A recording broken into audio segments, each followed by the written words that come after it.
ఓం శాంతి. Murali date 28/8/2025. ఈరోజు బాబా చెప్తున్నారు, మనం పిలిచిన పిలుపులన్నీ బాబా విన్నారు.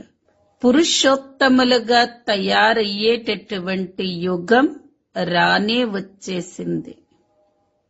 ఈ పురుషోత్తమ సంగమ యుగంలో ప్రతి ఒక్కరూ ఉత్తమ పురుషులుగా తయారవ్వచ్చు.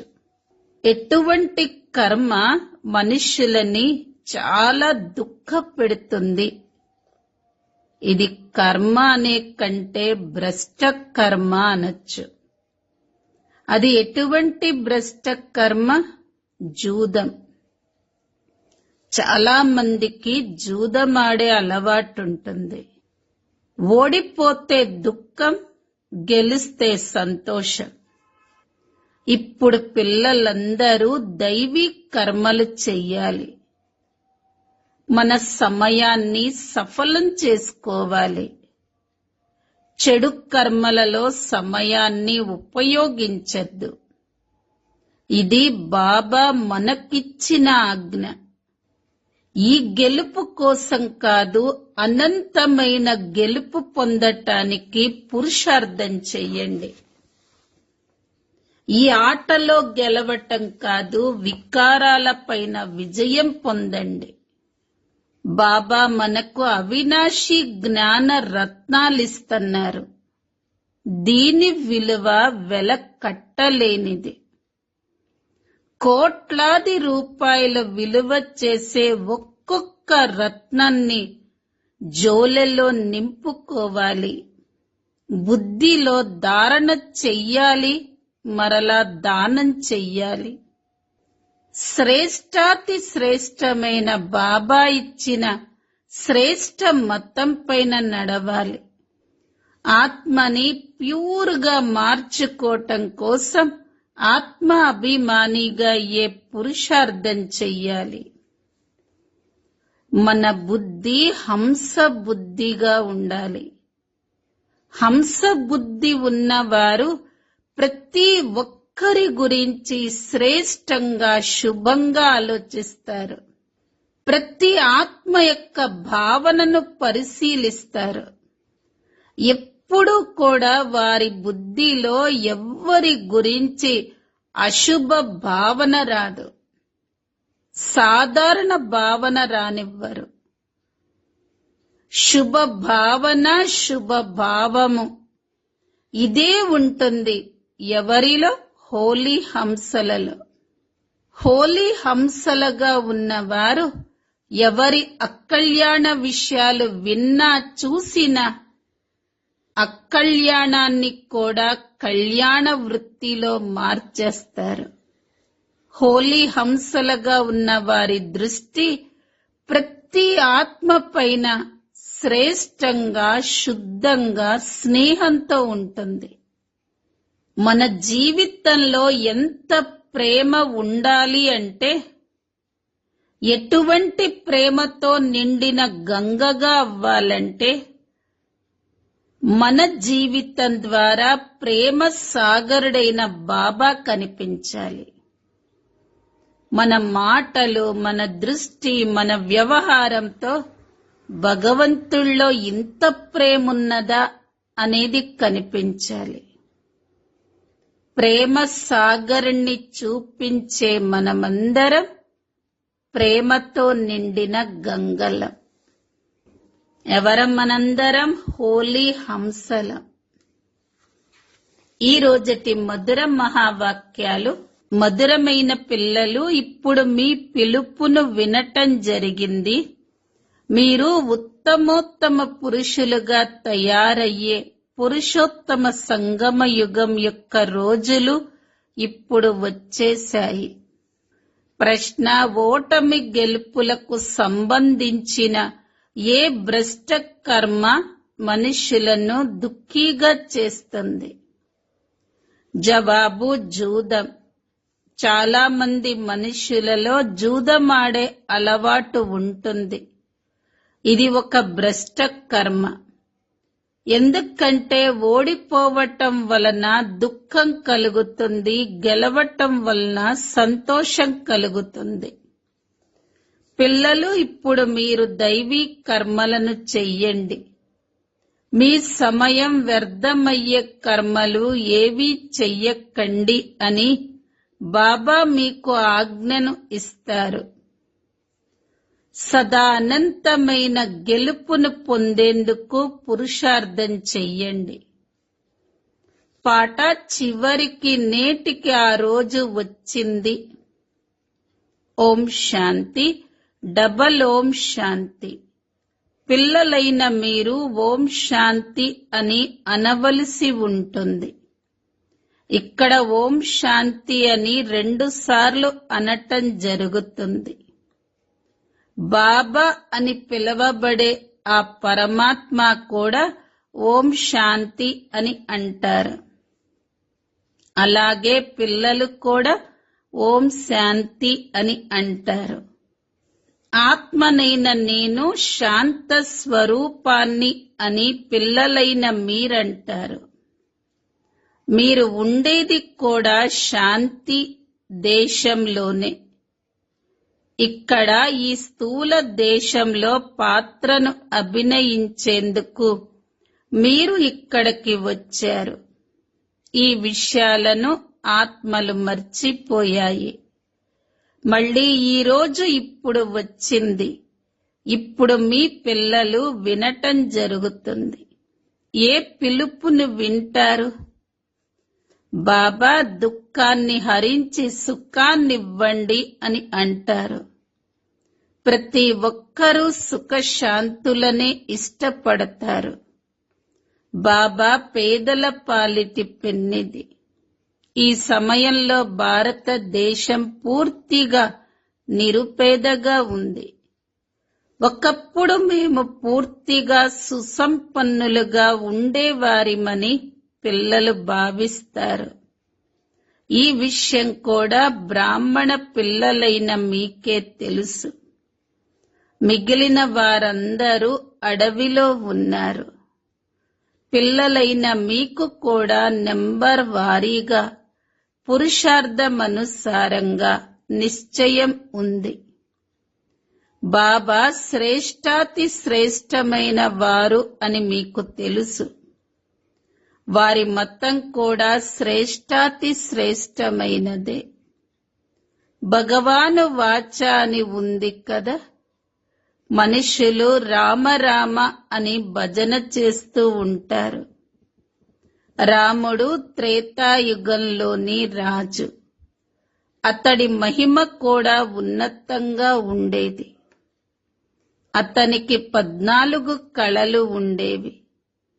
2 కళలు తక్కువగా ఉంటాయి. కాని దానిని కూడా రామరాజ్యము, రామప్రజ అని అంటారు. మీరు సంపన్నులుగా అవుతారు కదా. రాముడు కన్నా లక్ష్మీనారాయణులు ధనవంతులుగా ఉంటారు. రామరాజ్యం, రామప్రజ అని అంటారు. రాజును దాతగా వర్ణిస్తారు కదా. అన్నదాత అని అంటారు. బాబా కూడా దాతయే. వారు తమ సర్వస్వాన్ని ఇస్తారు. పిల్లల్ని విశ్వానికి యజమానులుగా తయారు చేస్తారు. పాపం చేసేందుకు అక్కడ అప్రాప్తి అనే వస్తువే ఉండదు. అక్కడ పాపము అన్న పేరే ఉండదు. అర్ధకల్పం దైవీ రాజ్యం ఉంటుంది. మళ్ళీ అర్ధకల్పం అసూరీ రాజ్యం ఉంటుంది. ఎవరిలోనైతే దేహ అభిమానము మరియు పంచ వికారాలుంటాయో వారినే అసూరులు అని అంటారు. ఇప్పుడు మీరు నావికుడు మరియు తోటమాలి వద్దకు వచ్చారు. నేరుగా ఇప్పుడు వారి ముందే కూర్చున్నామని మీకు తెలుసు. పిల్లలైన మీరు కూడా కూర్చుంటూ కూర్చుంటూ మర్చిపోతారు. భగవంతుడిచ్చే ఆజ్ఞను పాటించాలి కదా. మొట్టమొదట వారు శ్రేష్టాతి శ్రేష్టంగా తయారు చేసేందుకు శ్రీమతాన్నిస్తారు. మరి వారి మతంపై నడవాలి కదా.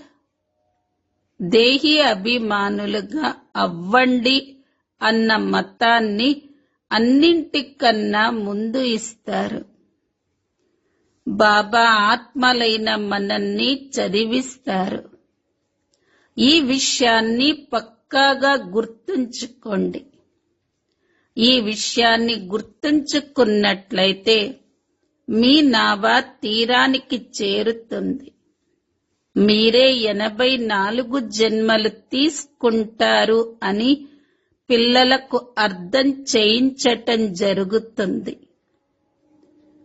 మీరే తమో ప్రధానుల నుండి సతో ప్రధానంగా అవుతారు. ఈ ప్రపంచం దుఃఖీగా పతితంగా ఉంది. స్వర్గాన్ని సుఖధామము అని అంటారు. భగవంతుడైన శివ్ బాబా మనల్ని చదివిస్తున్నారు అని పిల్లలకు తెలుసు. వారికి మనం విద్యార్థులం. వారు మనకు తండ్రి మరియు టీచర్ కూడా.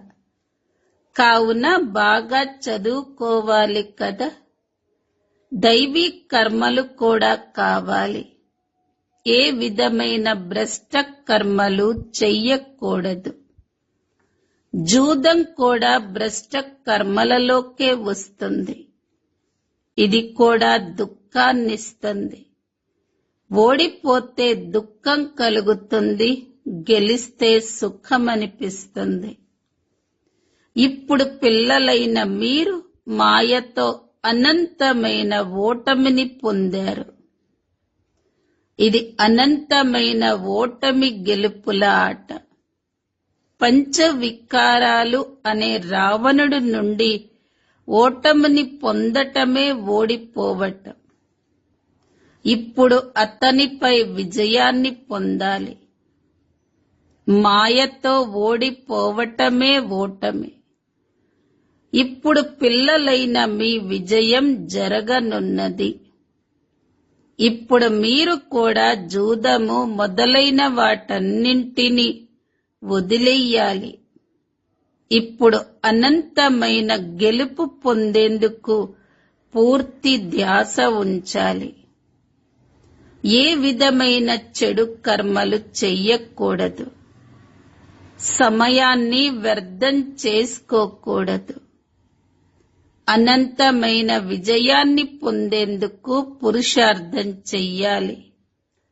చేయించే బాబా సమర్థుడు. బాబా సర్వశక్తివంతుడు. కేవలం బాబా ఒక్కరే సర్వశక్తివంతుడు కారు. రావణుడు కూడా సర్వశక్తివంతుడే. అర్ధకల్పం రావణ రాజ్యం, అర్ధకల్పం రామరాజ్యం కొనసాగుతుంది. ఇప్పుడు మీరు రావణుడిపై విజయాన్ని పొందుతారు. ఇప్పుడిక ఆ హద్దు విషయాలన్నింటినీ వదిలి అనంతంలోకి వచ్చేయాలి. నావికుడు వచ్చాడు, చివరికి ఆ రోజు వచ్చింది కదా. మీ పిలుపులను అనంతమైన తండ్రి వినటం జరుగుతుంది. పిల్లలు, మీరు అర్ధకల్పం ఎన్నో ఎదురుదెబ్బలు తింటూ వచ్చారు. పతితులుగా అయ్యారు అని బాబా అంటారు. పావనమైన భారతదేశం శివాలయంగా ఉండేది. మీరొకప్పుడు శివాలయంలో ఉండేవారు. ఇప్పుడు మీరు వేశ్యాలయంలో ఉన్నారు. శివాలయంలో ఉన్న వారిని మీరిప్పుడు పూజిస్తారు. ఇక్కడ అనేక ధర్మాల అలజడి ఎంతగా ఉంది. నేను ఇక వీటన్నింటినీ అంతం చేసేస్తాను అని బాబా అంటారు. అన్నీ వినాశనం అవ్వవలసిందే. ఇతర ధర్మ స్థాపకులెవ్వరూ వినాశనం చెయ్యరు. వారు సద్గతినిచ్చే గురువులు కూడా కారు. సద్గతి ఒక్క జ్ఞానం ద్వారానే లభిస్తుంది.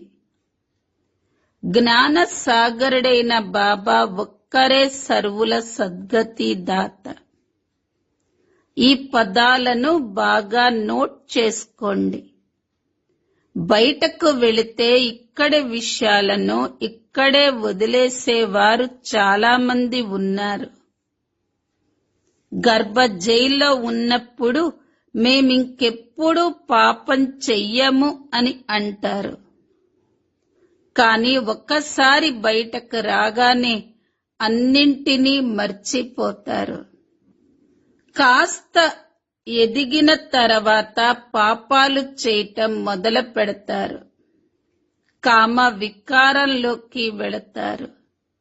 సత్తిగల్లో గర్భం కూడా మెహలుగా ఉంటుంది. కావున ఇక ఆ రోజు నేడు వచ్చిందని బాబా అర్థం చేయిస్తారు. అది ఏ రోజు? పురుషోత్తమ సంగమ యుగపు రోజు. దీని గురించి ఎవ్వరికీ తెలియదు. మేం పురుషోత్తములుగా తయారవుతామని పిల్లలు అర్థం చేసుకుంటారు.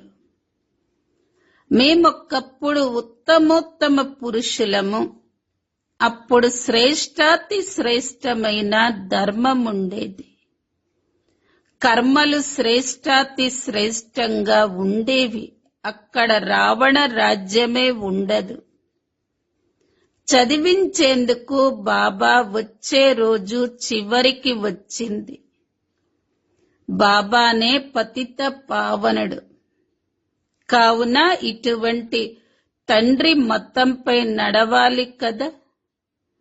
ఇప్పుడిది కలియుగ అంతిమం. పావనంగా తయారు చేసేందుకు కొంత సమయం కూడా కావాలి కదా. 60 సంవత్సరాల తర్వాత వానప్రస్థులు అని అంటారు. కానీ ఇప్పుడు చూడండి, 80 సంవత్సరాలు వచ్చిన వారు కూడా వికారాలను వదలరు. నేను ఇతని వానప్రస్థ అవస్థలో ఇతనిలోకి ప్రవేశించి ఇతడికి అర్థం చేయిస్తాను. ఆత్మనే పవిత్రంగా ఈ తీరానికి చేరుతుంది. ఆత్మనే ఎగురుతుంది. ఇప్పుడు ఆత్మ రెక్కలు విరిగిపోయాయి.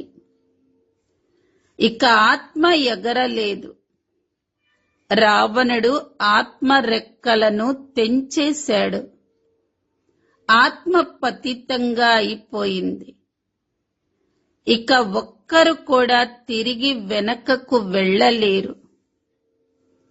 మొట్టమొదట మీరు ఉన్నతోన్నతుడైన ఆ తండ్రిని తెలుసుకోవాలి. శివుని ఊరేగింపు అని అంటారు కదా. శంకరుడికి ఊరేగింపేది ఉండదు. బాబా వెనక పిల్లలైన మనమంతా వెళతాము. మనల్ని తీసుకొని వెళ్లేందుకు బాబా వచ్చారు. బాబా శరీర సహితంగా తీసుకొని వెళ్లరు కదా. ఆత్మలన్నీ పతితంగా ఉన్నాయి. ఎప్పటి వరకైతే పవిత్రంగా అవ్వరో అప్పటి వరకు తిరిగి వెనకకు వెళ్ళలేరు. పవిత్రత ఉన్నప్పుడు సుఖము, శాంతి ఉండేవి. అప్పుడు కేవలం ఆది సనాతన దేవీ దేవత ధర్మానికి చెందిన మీరు మాత్రమే ఉండేవారు. ఇప్పుడు ఇతర ధర్మాల వారందరూ ఉన్నారు. దేవతా ధర్మమే లేదు. దీనిని కల్పవృక్షము అని అంటారు. దీనిని వటవృక్షంతో పోలుస్తారు. దీనికి కాండం లేదు. మిగిలిన వృక్షమంతా ఉంది. అదే విధంగా ఈ దేవీ దేవత ధర్మం యొక్క కాండం కూడా లేదు. మిగిలిన వృక్షమంతా నుంచొని ఉంది. దేవీ దేవత ధర్మం ఒకప్పుడు ఉండేది, కాని ఇప్పుడది ప్రాయలోపమయ్యింది. అదిప్పుడు మళ్ళీ పునరావృతమవుతుంది. నేను ఏకధర్మ స్థాపన చేసేందుకు వస్తాను. ఆ తర్వాత మిగిలిన ధర్మాలన్నీ వినాశనమైపోతాయి. లేకపోతే సృష్టి చక్రం ఎలా తిరుగుతుంది? ప్రపంచ చరిత్ర పునరావృతమవుతుందని కూడా అంటారు. ఇప్పుడిది పాత ప్రపంచం, మళ్ళీ కొత్త ప్రపంచం పునరావృతమవుతుంది. ఈ పాత ప్రపంచం మారి కొత్త ప్రపంచ స్థాపన జరుగుతుంది. ఇదే భారతదేశం మళ్ళీ పాతగా అవుతుంది. యమునా నది తీరంపై స్వర్గం ఉండేదని అంటారు. మీరు కామచితిపై కూర్చొని శ్మశానవాసులుగా అయిపోయారు. ఇప్పుడు మిమ్మల్ని మళ్ళీ స్వర్గవాసులుగా తయారు చేస్తాను అని బాబా అంటారు. శ్రీకృష్ణుడిని శ్యామ సుందరుడు అని ఎందుకంటారు? ఈ విషయం ఎవరి బుద్ధిలోనూ ఉండదు. పేరైతే బాగుంది కదా. రాధాకృష్ణులు కొత్త ప్రపంచపు యువరాణి యువరాజులు. కామచితిపై కూర్చోవటం వలన లోహయుగం వారిగా అయిపోయారు. సాగరుని పిల్లలు కామచితిపై దగ్ధమయ్యారు అని అంటారు. ఇప్పుడు బాబా అందరిపై జ్ఞానాన్ని వర్షిస్తారు. ఆ తర్వాత అందరూ స్వర్ణిమ యుగంలోకి వెళ్ళిపోతారు. ఇప్పుడిది సంగమ యుగం. మీకిప్పుడు అవినాశి జ్ఞాన రత్నాల దానం లభిస్తుంది. దీని ద్వారా మీరు ధనవంతులుగా అవుతారు. ఈ ఒక్కొక్క రత్నం లక్షల రూపాయల విలువ చేస్తుంది. వారు శాస్త్రాలలోని శ్లోకాలు లక్షల విలువ చేస్తాయి అని భావిస్తారు. పిల్లలైన మీరు ఈ చదువు ద్వారా పద్మాపతులుగా అవుతారు. చదువు సంపాదనకు ఆధారం కదా. ఈ జ్ఞాన రత్నాలను మీరు ధారణ చేస్తారు. మీ జోలిని నింపుకుంటారు. కాని వారు శంకరుణ్ణి జోలి నింపమని కోరుకుంటారు. శంకరుడిపై ఎన్ని నిందలు మోపారు. బ్రహ్మ మరియు విష్ణు పాత్ర ఇక్కడ ఉంది. 84 జన్మలు కలవారు అని విష్ణువుని మరియు లక్ష్మీ నారాయణులను కూడా అంటారు. మీరు బ్రహ్మకు కూడా 84 జన్మలు ఉంటాయి అంటారు. బ్రహ్మ విష్ణువుల పాత్ర ఏంటో బాబా సత్యాసత్యాలను తెలియచేస్తారు. మీరే ఒక్కప్పుడు దేవతలుగా ఉన్నారు. మళ్ళీ చక్రంలో తిరుగుతూ ఇప్పుడు బ్రాహ్మణులుగా అయ్యారు. మళ్ళీ ఇప్పుడు దేవతలుగా అవుతారు. పాత్రంతా ఇక్కడే ఉంది. వైకుంఠపు ఆట పాటలను ఇక్కడే చూస్తారు. ఇక్కడ వైకుంఠం లేదు. మీరా నాట్యం చేసేది వాటన్నింటినీ సాక్షాత్కారాలు అని అంటారు. మీరాకు ఎంత పేరు ఉందో చూడండి. సాక్షాత్కారాలు జరిగాయి. కృష్ణుడితో నాట్యం కూడా చేసింది. కాని స్వర్గంలోకైతే వెళ్ళలేదు కదా. గతి మరియు సద్గతి సంగమ యుగంలోనే లభిస్తుంది. ఈ పురుషోత్తమ సంగమ యుగాన్ని మీరే అర్థం చేసుకుంటారు. మనం బాబా ద్వారా ఇప్పుడు మనుష్యుల నుండి దేవతలుగా తయారవుతున్నాం.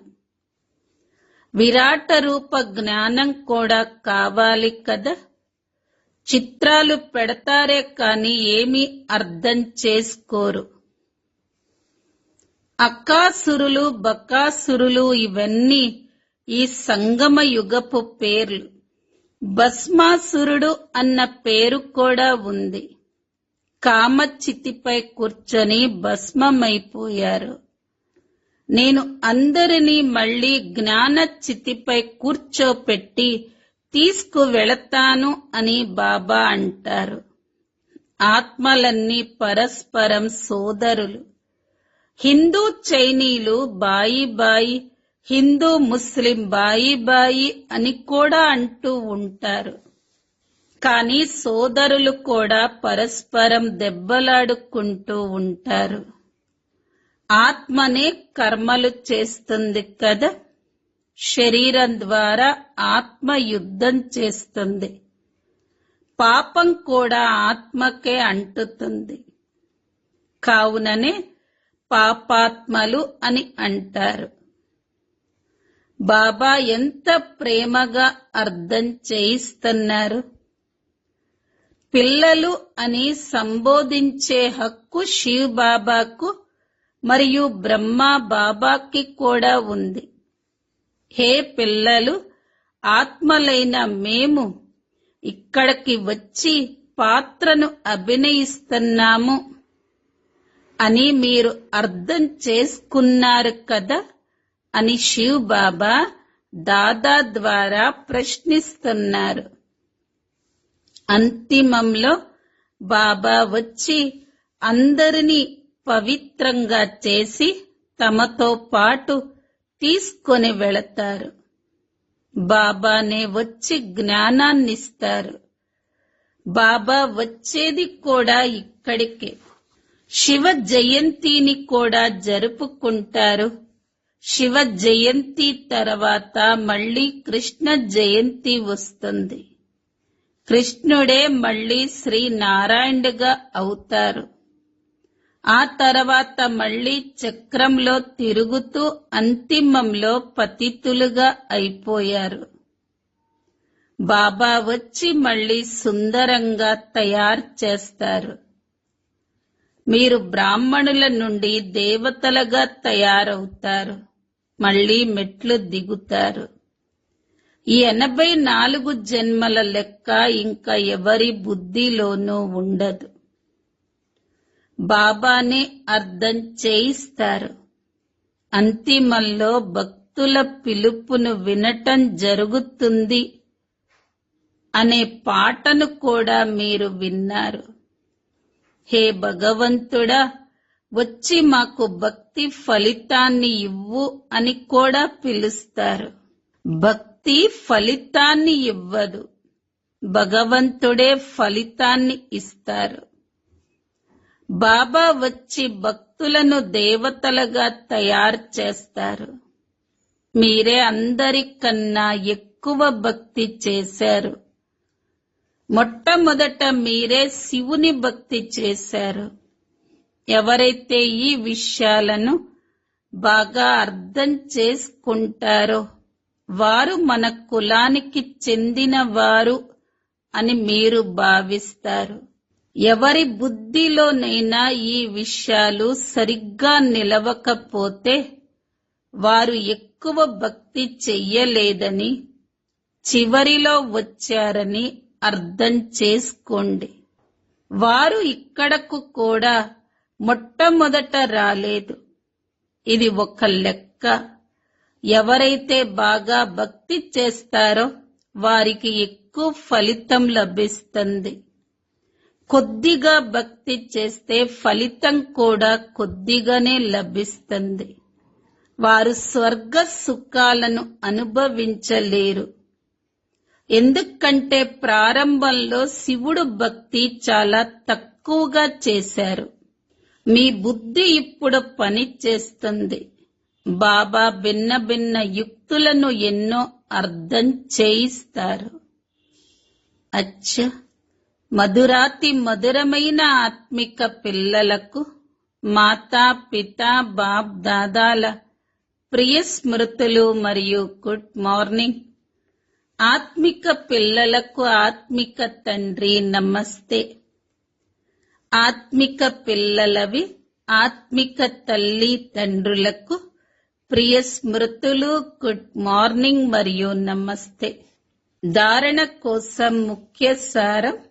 మొదటి పాయింట్, కోట్లాది రూపాయల విలువ చేసే ఒక్కొక్క అవినాశి జ్ఞాన రత్నాలను మీ జోలిలో నింపుకొని బుద్ధిలో ధారణ చేసుకొని మళ్ళీ అందరికీ దానం చెయ్యాలి. రెండో పాయింట్, శ్రీ యొక్క శ్రేష్ట మతంపై పూర్తిగా నడవాలి. ఆత్మను సతో ప్రధానంగా తయారు చేసుకునేందుకు, దేహి అభిమానిగా అయ్యేందుకు పూర్తి పురుషార్థం చెయ్యాలి. వరదానం, సర్వుల పట్ల శుభ భావము మరియు శ్రేష్ట భావనను ధారణ చేసే హంస బుద్ధి, హోలీ హంస భవ. హంస బుద్ధి ఉన్నవారు అనగా సదా ప్రతి ఆత్మ పట్ల శ్రేష్టంగా మరియు శుభంగా ఆలోచించేవారు. వారు మొదట ప్రతి ఆత్మ యొక్క భావమును పరిశీలించి ధారణ చేస్తారు. ఎప్పుడు బుద్ధిలో ఏ ఆత్మ పట్ల అశుభమైన మరియు సాధారణమైన భావము ధారణ అవ్వకూడదు. సదా శుభ భావనను మరియు శుభ భావమును ఉంచుకునేవారే హోలీ హంసలు. వారు ఏ ఆత్మ యొక్క అకళ్యాణ విషయాలనైనా వింటూ చూస్తూ కూడా ఆ అకళ్యాణాన్ని కళ్యాణ వృత్తితో మార్చేస్తారు. వారి దృష్టి ప్రతి ఆత్మ పట్ల శ్రేష్టంగా మరియు శుద్ధమైన స్నేహంతో ఉంటుంది. స్లోగన్, ప్రేమతో నిండుగా ఉన్న ఎటువంటి గంగలుగా అవ్వాలంటే మీ ద్వారా ప్రేమ సాగరుడైన బాబా కనిపించాలి. అవ్యక్త ప్రేరణ పాయింట్, సహజ యోగిగా అవ్వాలంటే పరమాత్మ ప్రేమ యొక్క అనుభవజ్ఞులుగా అవ్వండి. చాలా మంది భక్తులు ప్రభు ప్రేమలో లీనమైపోవాలి అనుకుంటారు. కొందరు జ్యోతిలో లీనమైపోవాలి అనుకుంటారు. అటువంటి ఆత్మలకు క్షణంలో బాబా పరిచయాన్ని, బాబా మహిమను మరియు ప్రాప్తులను వినిపించి సంబంధం యొక్క లవలీన స్థితిని అనుభవం చేయించండి. లవలీనులుగా అయినట్లయితే సహజంగా లీనమయ్యే రహస్యాన్ని కూడా అర్థం చేసుకుంటారు. ఓం శాంతి. ఓం శాంతి. ప్రకాష్ మణి దాదీజీ విశేషతలు మరియు అమూల్య శిక్షణలు. 28th పాయింట్, సమయం యొక్క హెచ్చరికను వింటూ సర్వ విఘ్నాల నుండి అతీతంగా అయి అశరీరి లేదా ఆత్మాభిమాని స్థితిలో ఉండటం. దాదీజీ అనేవారు, నాకు ప్రతిసారి సమయం యొక్క హెచ్చరిక వినబడుతుంది.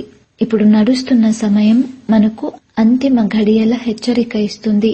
సూక్ష్మ రూపంలో పదే పదే ప్రకంపనాలు వస్తున్నాయి. ఈ అంతిమ పాత శరీరము లేదా పాత ప్రపంచం ఇంకా ఎప్పటి వరకు? కాబట్టి నేను శాంతి యొక్క శక్తితో దేహబానాన్ని మర్చిపోయే అభ్యాసం చేస్తాను. ఇప్పుడు మనందరం అంతర్ముఖిగా అవ్వాలి. శాంతిగా ఉండుటకు విశేషమైన శ్రద్ధ పెట్టాలి. దీనితో స్వయం యొక్క స్థితిలో సంఘటనలో లేదా యజ్ఞంలో వచ్చేటువంటి చిన్న చిన్న విఘ్నాలు స్వతహాగా సమాప్తమైపోతాయి అని అంటున్నారు ప్రకాష్ మణి దాదీజీ. అచ్చా, ఓం శాంతి. ఓం శాంతి. 28 ఆగస్ట్ 2025 డే 3. ఈరోజు యొక్క హోంవర్క్ 4th వీక్. మధురతా స్వరూప స్థితిని విశేషంగా అభ్యాసం చేసుకుందాం.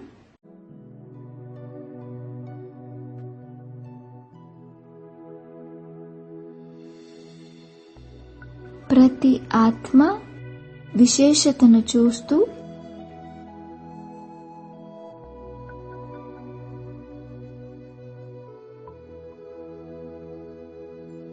వారిని ముందుకు తీసుకువెళ్లే మహాన్ ఆత్మను నేను.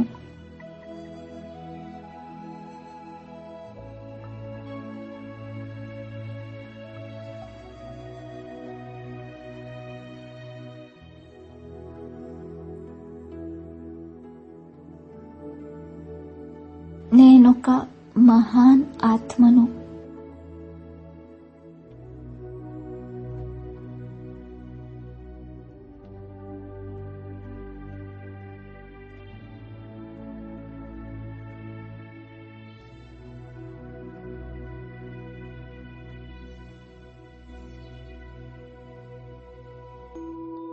ప్రతి ఆత్మలో కేవలం విశేషతల్నే చూస్తూ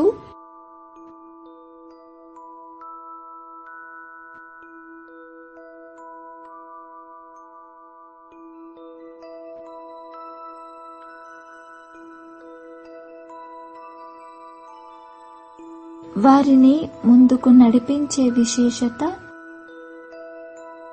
బాబా నాలో నింపారు.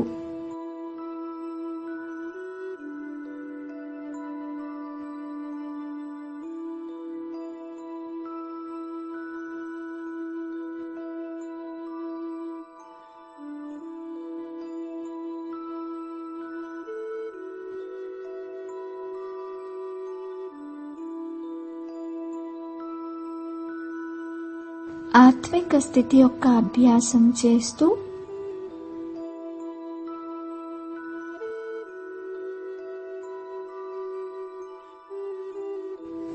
ప్రతి ఒక్కరి పట్ల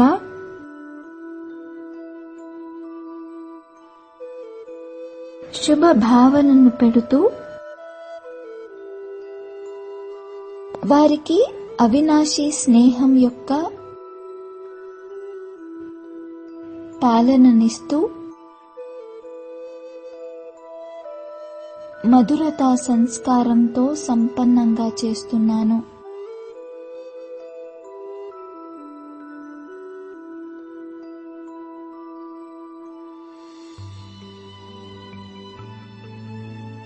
స్వయాన్ని మధురతతో భర్పూర్గా చేసుకుంటూ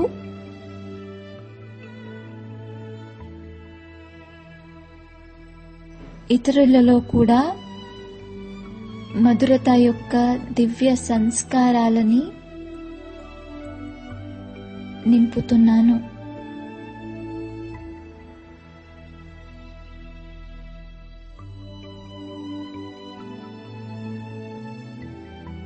అందరూ దివ్య సంస్కారదారులుగా అవుతున్నారు.